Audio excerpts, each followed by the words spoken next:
There's a button usually down on the bottom. It says it's a green button, and maybe I can stop from this end as well. Not quite. Oh, I can do that. I can stop participants sharing. I can do that. Thanks very much. I did it. Excellent. All right. Well, good afternoon, everyone. Welcome to another employer panel discussion. Thank you all for joining us. I would particularly like to welcome our panellists who have taken the time out of their very busy day to share with us their insights and knowledge about an important topic of transferable skills. My name is Daniela. I'm part of the CQ Careers team, and I haven't started recording, haven't I? Recording in progress. Maybe I'll start again, yeah, so we can get the beginning as well. So welcome everyone to Employer Panel Discussion on Transferable Skills. Thank you all for joining us, and I'm looking forward to hearing and learning more about the importance of transferable skills in the current workplace. My name is Daniela, and before we begin, I would like to respectfully acknowledge the traditional custodians of the land on which we live, work and learn, and pay my respect to the First Nations people and the elders past, present and future. So our session today will run for an hour. The first half an hour is dedicated to the panel discussion, and in the next half an hour you'll have the opportunity to join a breakout room and actually meet and connect with individual employers. So we're running a little bit late, we've got lots to cover, so let's get started. I would like to invite our panellists to briefly introduce themselves and maybe tell us what are the most sought after transferable skills and how do they compare in terms of priority, in terms of priority to say degree qualifications and technical skills. I'll open it up to the panel. If anyone would like to make a start, that would be great. I'm happy to start. Thank you, Lee. Nice. Good afternoon, everybody. My name is Lee Jansen. I work at the Queensland Department of Transport in Main Roads. I'm the graduate program senior lead, and we are recruiting for a whopping 71 roles in our graduate program this year. In terms of our transferable skills, because the disciplines that we are recruiting for is everything from accounting, asset management, communications, data science, economics, engineering, that's electrical, design and civil, HR, town planning, project management, spatial science, surveyors, HR and org science, because we have such a broad range of disciplines, and we know that university students coming to apply for our roles are not necessarily going to have a heap of technical expertise other than what they've learned. They might have only a couple of years of working in a potentially retail or something like that. So we know that transferable skills are absolutely what's going to make them the most successful in our interview and selection processes. So what we want to see is, yes, of course, they need to have technical ability and to be able to demonstrate they understand the technicality behind their field. But what we're looking for is graduates who are innovative and future focused, so they see how their work impacts the bigger picture. And as a state government agency, we are absolutely working for the people of Queensland. So we want to show how their work makes an impact and their knowledge makes an impact on the people of Queensland. We want graduates who can show that they can value teamwork and are community-minded, keeping that customer at the centre of the problem and always keeping customer safety first. And no matter what discipline you're in, any discipline can display those skills. We want to see that they can use research and data analysis to provide best practice recommendation. Being fresh out of uni, they'll have all the tricks and tips and all the knowledge that they need to solve our wicked problems, as they say. We want people to take the initiative to collaborate with people from diverse backgrounds, experience and expertise, because we know that diversity is what is going to bring in those diverse ideas is what leads to the best outcomes. We want them to take the time to understand and connect with the well-being of themselves and others to show that they can take care of themselves and they can put the well-being of others before their own when needed. And we want them to actively seek and consider feedback to be able to ensure that they're always growing and evolving and becoming the best that they can be. So yeah, as a result of that, we have a lot of roles, and we know there's going to be a lot of different talent that we're looking for, but those are sort of the the key transferable skills that we want to see. Thanks, Lee. Yeah, I might jump in. Hi, everybody. My name's Simon Gibson. I'm the Graduate Program Manager for the APM Group. We're a global allied health organisation. So a little bit different to Lee. We don't take as many, such a broad range of students yet into our grad program. Hopefully in the future state we will. At this stage, we're looking at students who are doing occupational therapy, physiotherapy, psychology, speech pathology, rehab counselling, anything within that allied health sphere. I think in terms of transferable skills, we're a very people-based business. We help people get back to work after an injury or illness. So having that ability to communicate with a wide range of people from different age and social demographics is really, really important. And obviously a lot of empathy as well. Put yourself in their shoes and then try and come up with the best plan to help that person get back to a sense of purpose or a sense of normality. Handling time management is really critical. I know it might be a little bit cliche, but when you're booking yourself in for multiple meetings during a day and scheduling your own time, and our grads, there's loads of support, but ultimately they will be responsible for managing their own time. Being able to do that effectively is a really important part of the job. And obviously we'll talk some more things as we go through the questions. But nice, thanks for having us, and look forward to getting some questions later on. Excellent, thanks, Simon. Hi everyone, so my name's Nadeeka and I'm the Head of Partnerships for Find Me App. So we're a slightly different type of business. We're a startup. Essentially we're an online platform that assists people who are new to the workforce, changing careers or returning to work, essentially connect with employers. So in terms of what we consider, I guess, are the most sought after transferable skills, one would be the ability to take ownership of your work and follow through. The second would be not only to identify problems, but offer solutions. And thirdly, communication skills, being able to liaise with internal, external stakeholders and work well within a team. In terms of degree, qualifications, and relevancy to, I guess, tech, for us, technical skills and staying relevant is really, really important. Things change super fast. You've got to be able to stay on top of your field. In terms of who, I guess, we've hired in the past, degrees have been more relevant if it's a role within like allied health, case management, something where that body of knowledge is required for the role. Thank you, Nadeeka. Excellent. And Josh. Hi everyone, thanks for having us today. So I'm Josh, I'm the grad coordinator for Mainfreight Australia. We predominantly work within the supply chain and logistics industry, so road, rail, import, exports, warehousing and distribution. In terms of transferable skills that we like to see, one of the things that we sort of like to look into is EQ over IQ, because being a transport business, you have to have very good communication skills. You have to have very good relationship building skills within the team as well as externally, because if you're in imports and exports, you're going to be working with shipping lines and airlines, and if you don't have a good relationship with them, then it's going to be a lot harder to move your freight. If you're on sort of the warehousing and distribution side of things, you might be looking after a customer, so you have to have good customer service skills, and you have to be in contact with them on a daily basis on an operational level.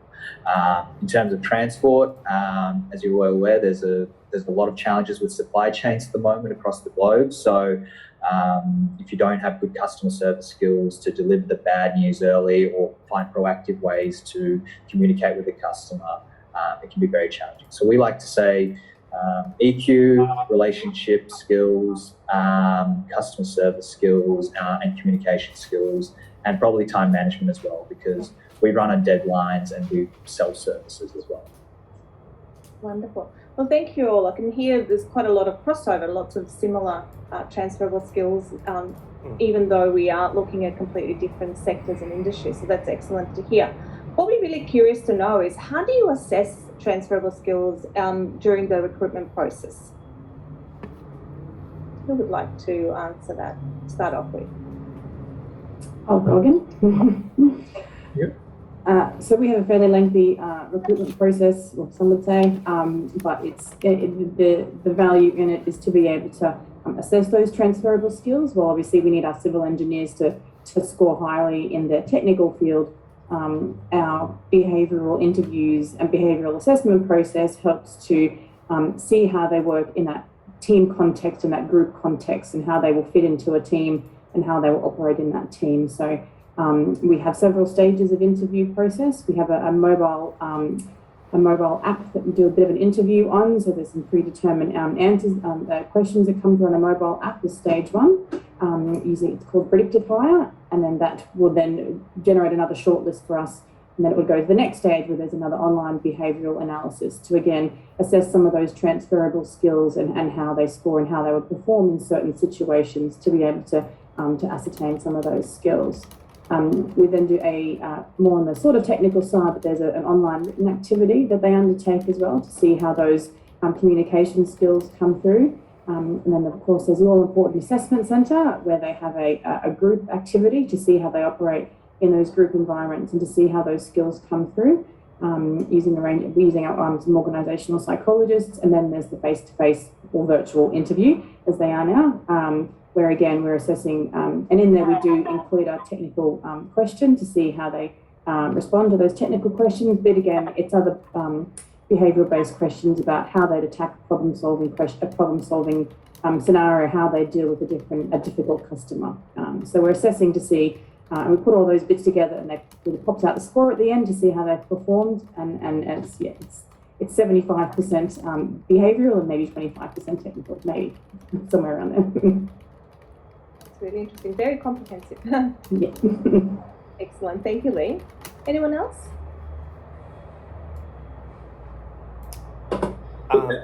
Sorry, Simon, you go ahead. Well, mate, I was gonna, as is, we've sort of stripped it back a bit, so it's essentially apply online, and that's just tick and flicks to a high view video, and that's more of the motivational. So it's the final interview where you sort of Lee said the behavioural-based questions and how someone's conducting themselves in different situations and scenarios is probably how we would identify those transferable skills. And each of those questions relate to a certain capability, whether it's adaptability, resilience, communication, teamwork, along those lines. And then, essentially from the end of that, we see if we feel the person has the right mindset to come into the job. Excellent. So I guess ours is a little bit different in that we assess transferable skills within our actual platform. So across different industries, we've identified common transferable skills that apply across the board, and essentially applicants are able to tick those boxes and then express how much experience or familiarity they have with that particular transferable skill, and include that in their profile. So that essentially goes through an algorithm which then shows them the most suitable jobs based on their level of experience, as well as the broad range of skills that they've selected. So often you'd see transferable skills across retail, hospitality, call center. The idea is, I guess, that these industries do require certain similar skill sets. Let's use that in the most effective way possible. Great. Ours is not as, I guess, technical as the others. We simply, in terms of the first round, you apply, and then I always tell students, make sure you research the company that you're working for as well as the role. Find out what the culture is like of that company and tailor your cover letter to that company and that role and how you would excel at it.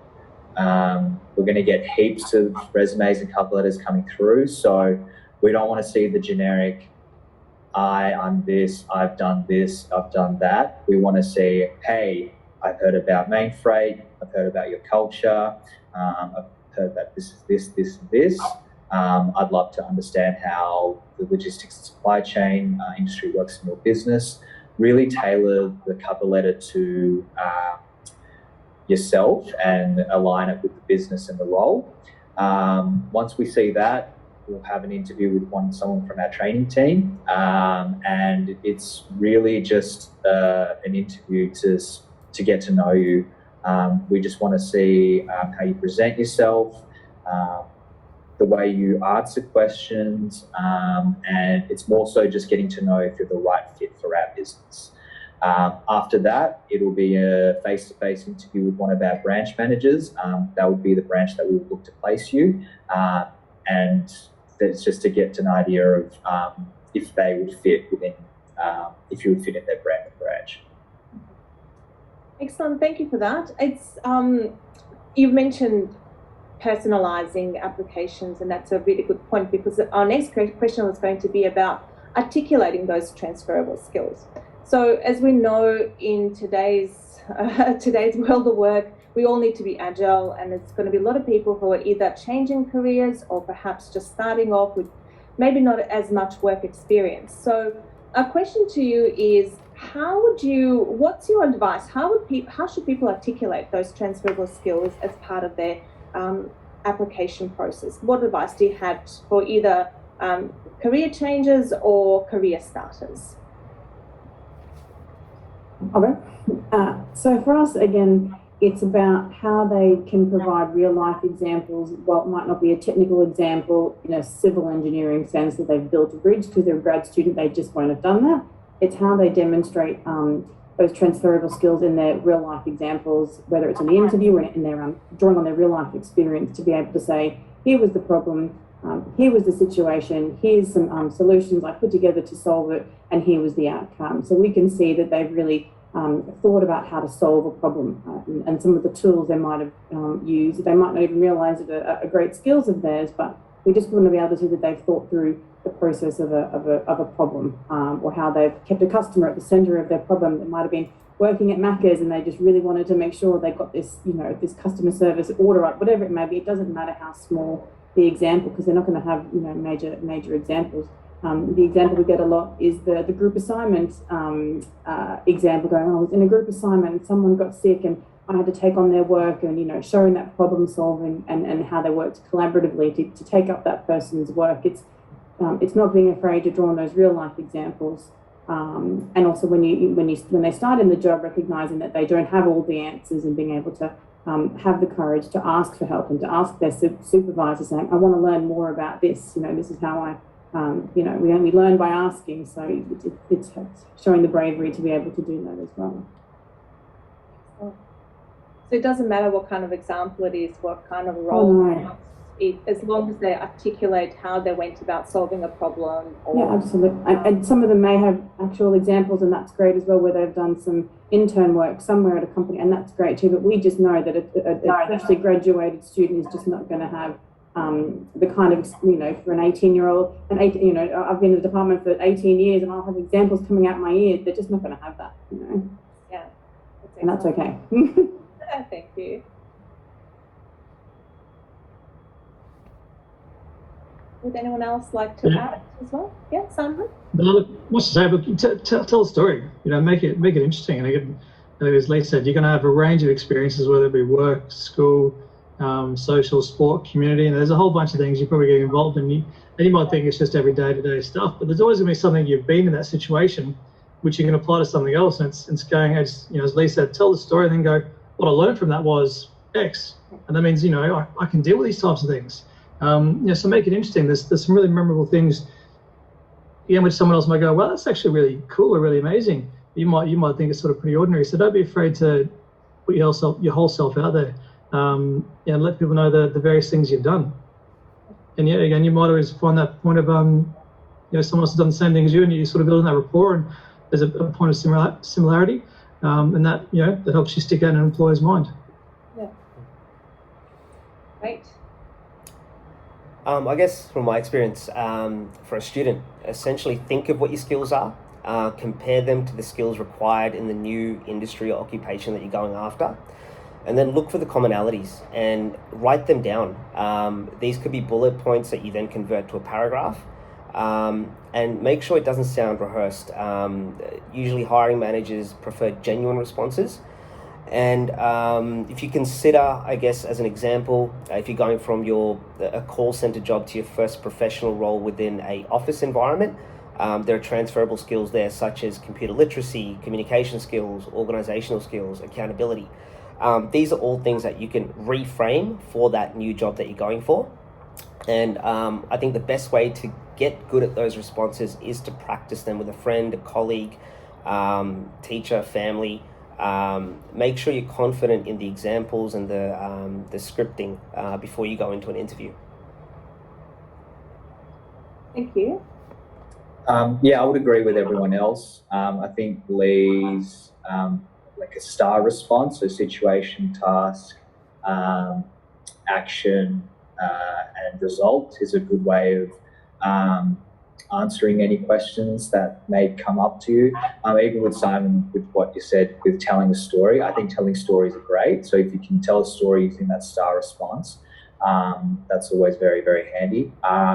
I always like to say, if you are expecting a average, or if you're looking for an average outcome, then you need to put average input. But if you want an above average or something amazing coming out, you have to have an eccentricity, or you have to have done something that's out there and different. So sell yourself in a way as well, because the way you sell yourself is also how you get to open doors as well.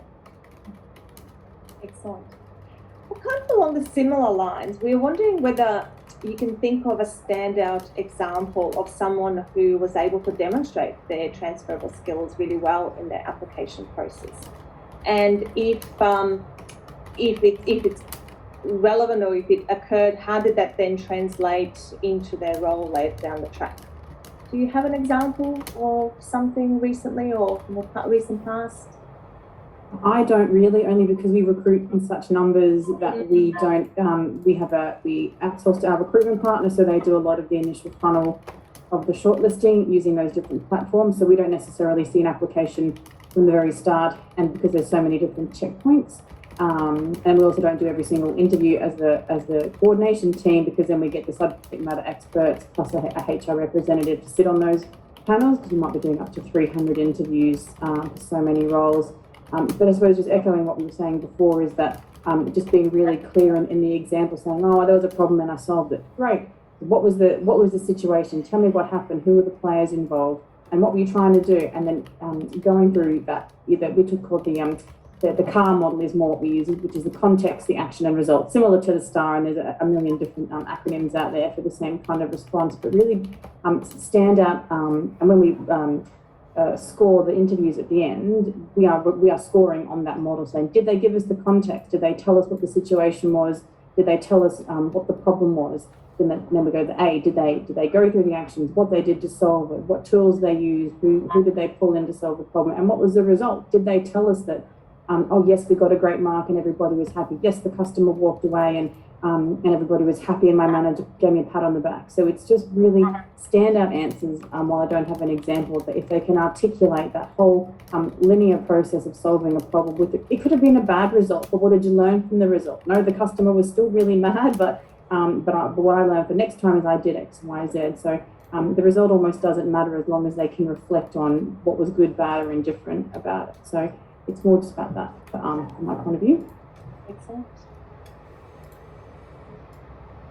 Yeah, I agree. I can't think of. I think the thing that stands out for me. So we're similar to Lee. I used to work at Ernst & Young. We'd recruit big numbers of grads and vacationers. It wasn't so much specific examples, but there's people I can remember from 8-9 years ago. And I still keep in touch with them. I remember them through the process being the other people who engaged at university. They were on student societies. They were doing volunteering. They just did everything. And these people are highly successful now. So it was more certain individuals, and I guess what they did in the lead up, that final job searching phase, that's what stands out to me. And also everybody does that. Not everybody needs to do that. They're the ones that stick out to me from memory. Oh, thank you. We had a fairly recent example of a gentleman who was a mature age job seeker who had been unemployed due to COVID. His background had been in supply chain management operations. Unfortunately, the impact the pandemic had on that industry led him to be unemployed for almost about 9 months when we first met him. He was probably the first person that jumped onto our platform and had decided to switch careers towards hospitality. He'd identified some transferable skills there and thought, this is a way for me to get back in. So within a week, he was able to secure a job interview with a fairly large organization that were fulfilling front of house and back of house positions. As he was sitting there with the general manager, they happened to open up his resume and see his full background. And they realized, hold on, not only can you assist us in the hospitality side, but your background in supply chain, we need someone in that team. So he was offered a dual role with that organisation, which is quite a wonderful thing. It was leading into Christmas, and we felt it was a very nice way to start the holiday season, and he got a fairly good result out of that. Fantastic. That's a great example. Thank you. Yeah, I don't have too many examples either, purely because we hire quite high amount of grads. But yeah, I would just echo what everyone else has said. As long as you're, I guess, consistent with what you put forward, then there's certainly going to be great things to come. Great, thank you. Maybe we have a question for just one last question. We wanted to know, how important is it to mention transferable skills on your LinkedIn profile? And do you screen for this on LinkedIn? Like, do you use LinkedIn to, I guess, check those applications, and do you look for transferable skills in the profile? We don't, and I suppose as professionals, if you've been in the business world for a while, then you'll be able to have some of those really concrete examples for your LinkedIn profile. I think coming out of a new degree, it may not be as relevant and may not be a source that recruiters may use as readily, other than more that behavioural based and how they can articulate in words and how they presented the interview and their confidence and how engaging they are, sort of thing. But I just think we've talked about it in our team before at the sort of graduate level, and we don't use LinkedIn too much for our advertising either, because we just don't think the graduates are on LinkedIn. They might hear it through their mum or their dad, or a friend or something who's on LinkedIn, but it's not necessarily a channel that we use too much for that reason. Thank you. No, it's just similar, not at the grad level. Like, we will advertise. I think it's important to have a LinkedIn profile and keep it up to date. I think, as Lee said, if you've gone straight from school to uni to work, there's probably not a whole lot that you're going to be drawing upon. If you're shifting careers, or you've had a previous career and you're changing, different story. Those numbers are probably a lot smaller. That's good to know. I'll probably agree with Simon and Lee there. In my own honest opinion, it's probably not very important. As a student or grad, I'd say focus more on honing your interview skills. Excellent, thank you. Josh? Yeah, we don't use LinkedIn, especially in our industry. It's very much the go-to is Seek, I guess. But yeah, we don't screen for LinkedIn. It doesn't work well with us. It's just another process that just doesn't need to be there. Okay, excellent.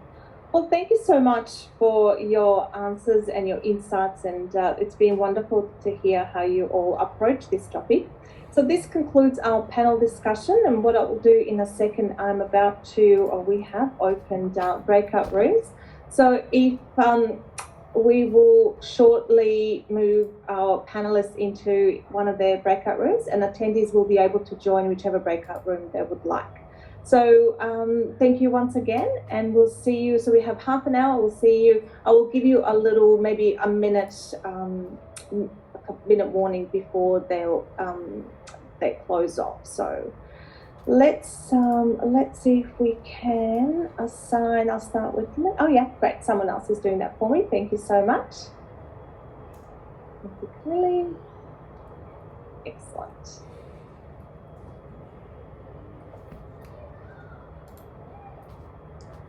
So just click join for the session that you're interested in. You'll see the blue join icon. Just sing out if you would like some assistance. So either unmic yourself or pop a note in the chat as to which employer you would like to meet with, and we can assist.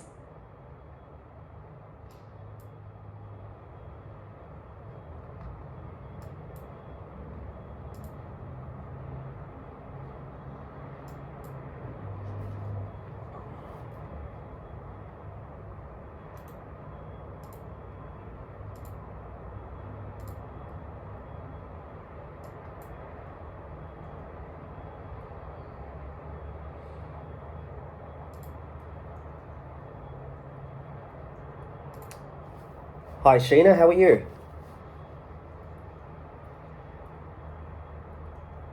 Hello. Hi there. Look, I was really I was really interested in what you had to say, actually. Oh, really? So- Okay.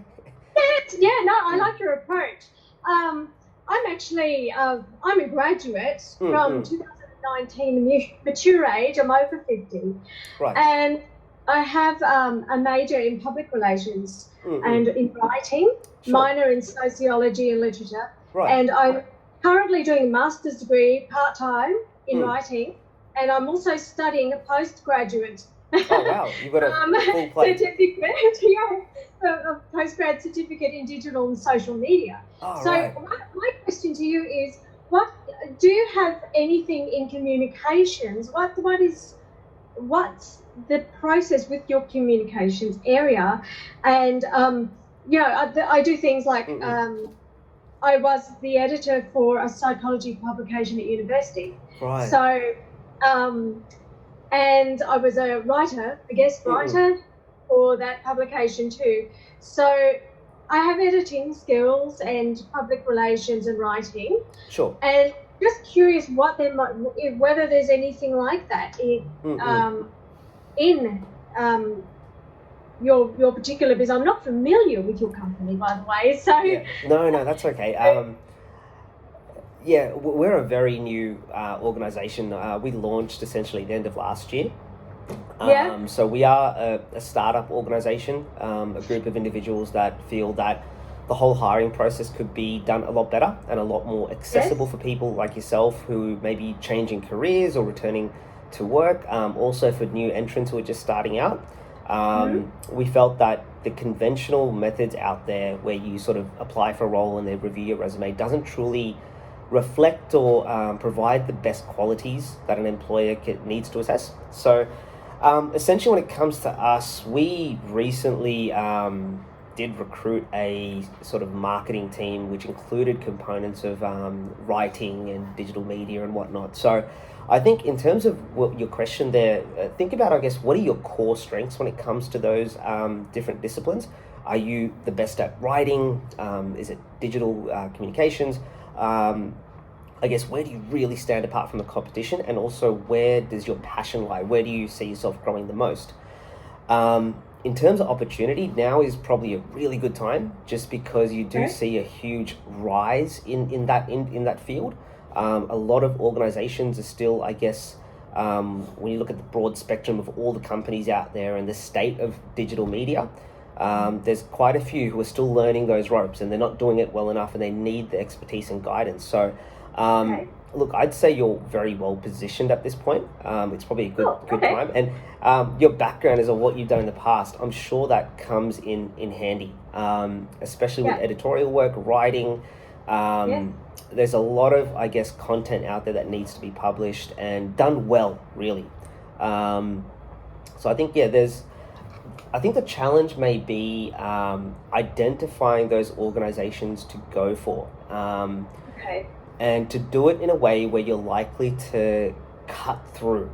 What I mean by that is when you look at any Seek ad for most positions, hundreds of applicants apply for role. So I'm sure you found that. It's yeah, absolutely. Yeah. And you know, the thing is too, I'm mature age, so I'm up against people who have the same qualifications, who are younger and may cost less. You know, and so for a younger and perhaps I don't know, maybe considered more impressionable, or maybe considered to have more time in the workforce than an older woman like myself. So I have that challenge, you know. Look, I think life experience is a wonderful thing, and often it's finding those companies that want that. There was actually another example that I was going to talk about. A couple of years ago, I hired a trainer. It was a lovely mature age worker who had been a call center manager. So, Khalud, I might talk to you in a moment. I'm just going to give Sheena a response here. So his skill set was essentially working with people and understanding challenges within the workplace and applying that to a training environment. So we actually felt his application was a lot stronger because of that wealth of experience and just being able to stay calm in certain situations that a younger person may not have been able to do. doesn't have the experience. That's right. But I think what you could look at is those sectors and industries that are growing and that have a high demand for staff. So in Australia, you've got certain sectors which are absolutely short-staffed and need a lot of workers.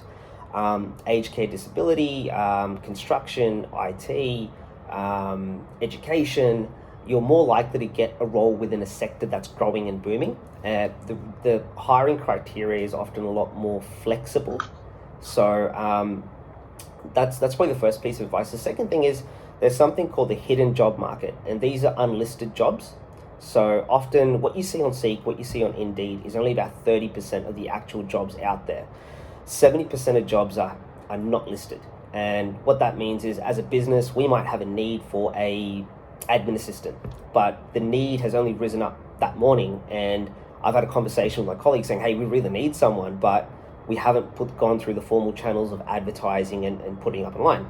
So once you put a job ad up, everyone flocks to it and the level of competition increases. Whereas with the hidden job market, if you're able to identify what are those organizations that you want to work for, what are those industries, then you make contact, and it could be via an email and then a follow-up phone call.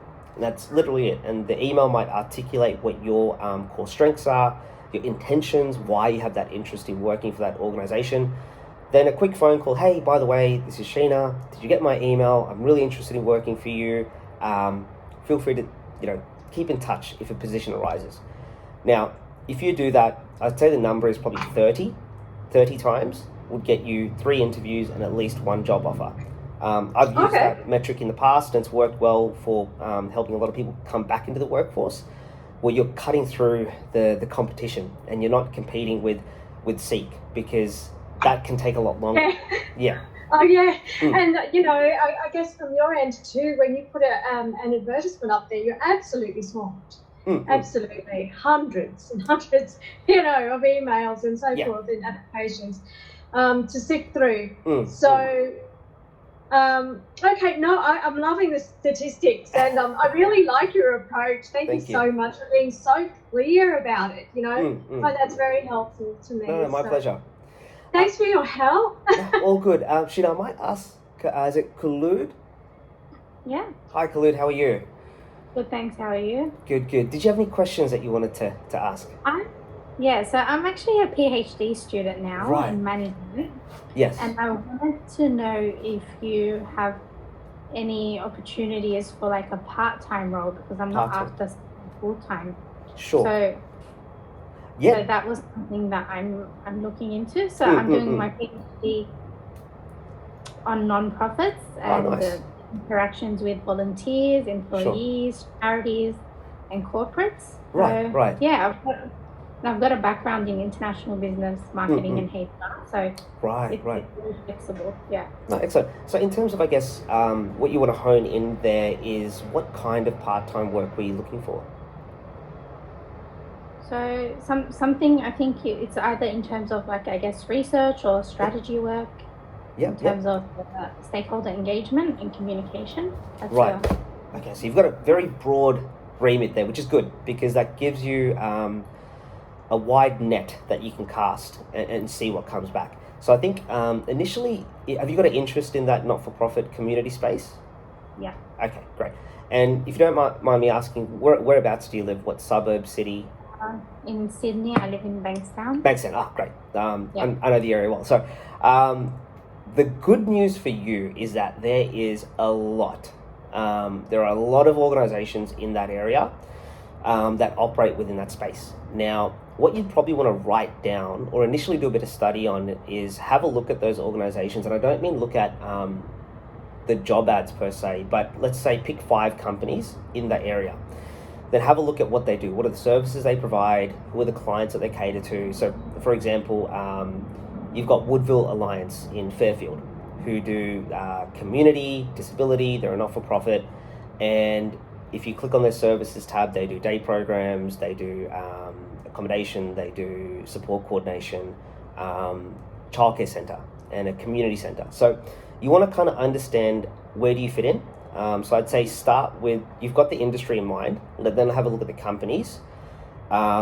and then try and understand, if you were talking to them about a job, you'd probably want to identify what is that potential job. Is it a support role? Is it an admin role? Is it something to do with the clients? What are the kind of duties, and what's the value that you provide? So you doing a PhD and having that background, there's quite a bit of variety. And I think in your situation, it's probably just culling it down to, okay, here are the 4 or 5 things that I offer to an organization, then articulating that, and then reaching out to those organizations and saying, hey, I am available on a part-time basis to do these 5 things.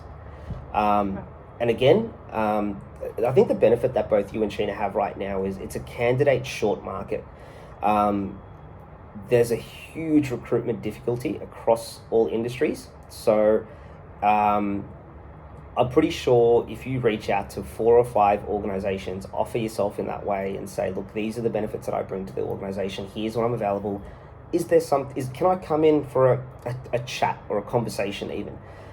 What you want to do is drive that process. Whereas if you're waiting or responding to a job ad, there's going to be about 10, 20 people that you're going to compete with, as opposed to you yourself promoting your skills and expertise to an organization.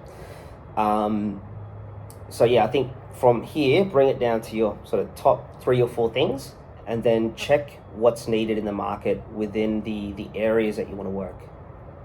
No worries. Thank you so much for your help today. No, all good, all good. Thank you. I'm just going to head off then. Bye-bye. That's okay. No worries at all. Thanks, Khalid. Actually, your question has kind of answered a few of mine too. So, Oh, no, that's yeah, good. because I'm studying a master's and you're studying a PhD. So, yeah, it's very demanding. The study routine is very demanding. So, yeah, you need to. For us, we're looking for something that fits. That we can do that's going to slot in. Yes. With, and not overwhelm us in either way. No, definitely. So I gather there are opportunities still out there, permanent, part-time or casual opportunities with companies. One thing we're doing is after this session, we're sending out a group email to all the students. Yes. So the platform that we have, essentially, you can put in your availabilities. So let's say you study Tuesday morning and afternoon, but you might be available in the evenings. It allows you to put that in and then match with an organization that has that requirement. So we specifically designed this for students because we know that the schedules are a little bit chaotic. They're not your normal 9 to 5. And employers often hate figuring that out. They're going through, I've done it myself many times, trying to work out, okay, when can you work? What are those hours? And putting it into a spreadsheet. So what I might do is I'll ask Daniela to pass on my details. We've got jobs on there all the time for various different types of organizations. Most of it's sort of entry-level to mid-level work. We generally don't recruit like BAs, project managers and whatnot through it. It's not designed for that. It's more your sort of base level, entry, mid-level work. You're welcome to put a profile in. There's always jobs going up each week. So that's one avenue which can work around that availability thing. But apart from that, I really recommend having a look at what are the organizations that if you could pluck out of the sky that you want to work for, writing them down and researching them and reaching out to them, irrespective of whether they're hiring or not. Because often you find that there may be a vacancy floating around, they haven't done anything about it, and you just fit into that gap. Sure. Okay. Now, I'm interested in what you were saying about the candidate short market, because I guess in my mind, it's overwhelmed by candidates. The way I see it, there's too many candidates out there, too much competition from someone looking, for a position, a sustainable position. I think that it seems like there's way too many other people competing for that same position. So what do you mean exactly? Like, can you narrow that down for me, or just kind of explain it a little? Essentially, we were in the complete opposite state up until probably mid-2020. Where prior to that, it was very much a candidate flooded market, where your likelihood of getting a job and cutting through was very low, purely because the nature of supply and demand. You had way too many candidates, not enough positions in the market, so everyone's fighting over the few positions. Once COVID hit, what we saw was a departure of that labour supply. A lot of our workers either had to go back overseas. There was a lot of restructuring across multiple industries. Say hospitality, for example, completely shut down. We saw so many restaurants and cafes and bars go out of business. It's ridiculous, and retail as well. So you saw a lot of people just lose work. Then as things start to recover, what we saw was the people that had gone overseas had not been able to come back. Those that were left that managed to get their old jobs back or return to work, that power balance had changed. Now there's a huge demand and not enough people to fill that demand. So this is across, I guess, mostly within your hospitality, call center, those kind of occupations. And we're not likely to see that demand filled probably at least till halfway through this year. So whilst that situation exists, it is probably going to change probably around June, July of this year. That's why right now is an amazing time to look for work. And and employers are a bit more receptive. So I know that. Okay, so I'm just writing down a stack of notes. So you see, okay, I've been writing down all your quotes about 70% of jobs are not listed and 30% are, the other category. It's the timing, it's who you know, it's the awareness, and then if you canvas. And I particularly think this is really a great thing you're saying here, that if you want to get a job offer, it's going to take you 30 approximately canvassed emails and follow-up phone calls and expect around about 3 interviews. Great data there. And, for me, that gives me a really good idea of what I've got to pitch for, what I've got to try to aim for. I wonder if you could share that actually with CQU, because that information, definitely. If that was available to more students, I think they'd have a better picture of what they're trying to do in order to get in, especially ones who don't have any experience coming, they've come from school to uni, how are they going to break through? I've got PowerPoints and training presentations and workshops and all this stuff. I'd be happy to share it. I think that's great. Please send it to me. Please send them all.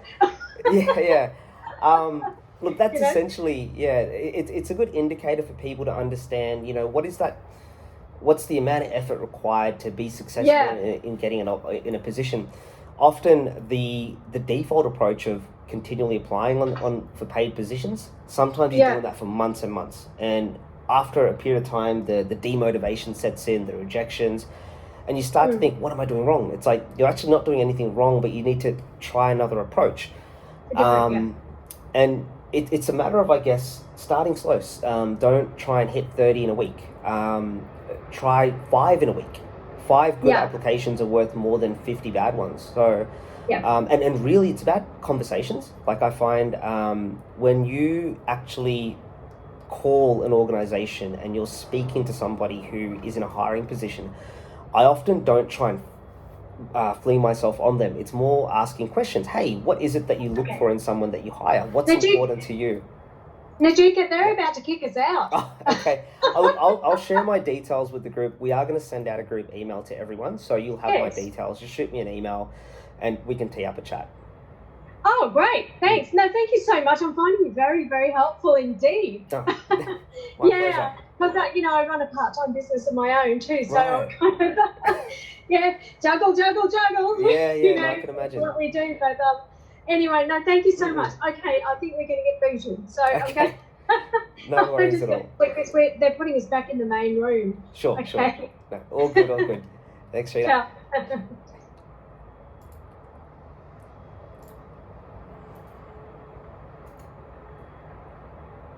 Recording in progress. It looks that way. Excellent.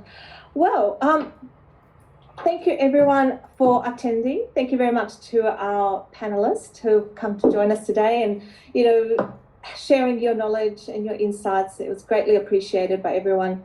I'm wondering if we could quickly run a poll. It will just take a couple of seconds. Maybe I'll just I'll launch it in a second. And also just to let you know, there's another session. We have a little break between 3 and 3:30. I'm in Melbourne. I have to remember the time to give you correct time. 3:30 we have a networking fast session as well, networking fast class. And Carly, I'm just wondering if you'll be able to put in the details for the next session in the chat. Fabulous. Thank you so much. Everyone else, thank you so much for today. You have a wonderful day. Pleasure. Thank you so much. Thanks, guys. Cheers. See ya. Thanks for having me. Thank you. Bye. Thank you.